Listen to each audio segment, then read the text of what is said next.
hay gì một thím cầm đàn hát sung lâm khi pana khova gam zon đi khi cô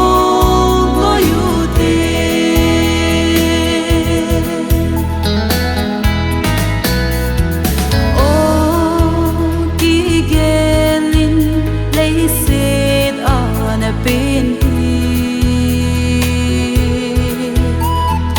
thì na cô na hin na gal kai dia ba kai zin na cô a hi ki sanin Krista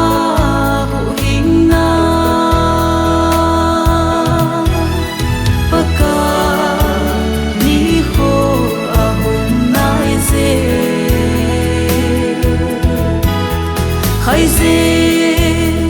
một thím cầm đàn hát sung lâm khi pana khova gam zon đi khi cô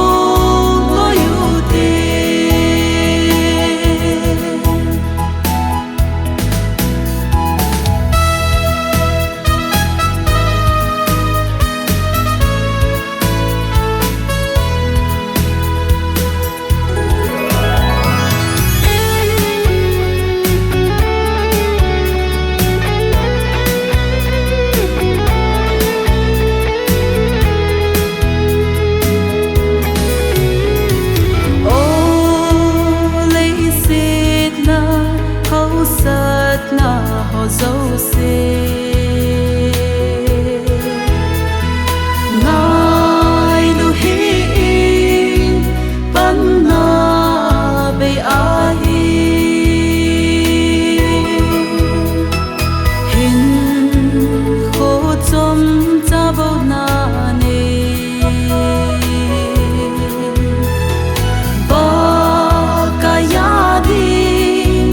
mang in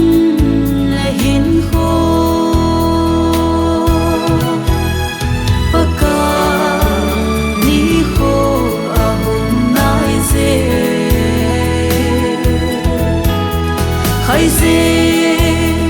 một thím